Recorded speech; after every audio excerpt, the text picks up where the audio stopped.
महिनाको एक दिन। सेलिना ओछ्यानबाट निस्किँदा 7 बजिसकेको रहेछ। छुट्टी भएकाले ऊ आज यति अबेर मात्र उठेकी हो। स्कुल छुट्टी नभएको दिन ऊ 5 बजे नै उठिसक्छे।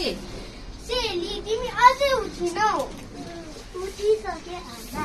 छिटो हात मुख धोएर भान्सा कोठामा जाऊ। त्यहाँ तिम्रो दुध चिसो हुन लागिसक्यो। हस् आमा। बाबा, आज मलाई साइनाको घरमा पुर्याइदिनु है। किन छोरी? मलाई साइनाको आमाले नाच्न सिकाउनु भन्नुभयो। तिम्रा बुबाले पुर्याइदिनुहुन्छ, तर त्यहाँ गएर काकीलाई धेरै दुःख नदिनु है। काकी, म एउटा कुरा भन्छु, नरिसाउनु है। हुन्छ छोरी, भन न।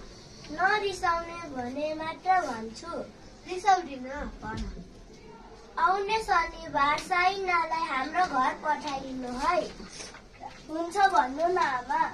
तिमी सोचे हुन्छ, तर तिमी त्यहाँ दिनभर के गर्छौ? बाबाले चित्र बनाउनु सिकाउनु भन्नुभएको छ। आहा कति मजा, आहा कति मजा। म त नारुटोको चित्र बनाउने। सेली, ढिला भयो, अब जाने बेला भयो। हस् बाबा, अब भोलि भेट्छु। धन्यवाद। लास्ट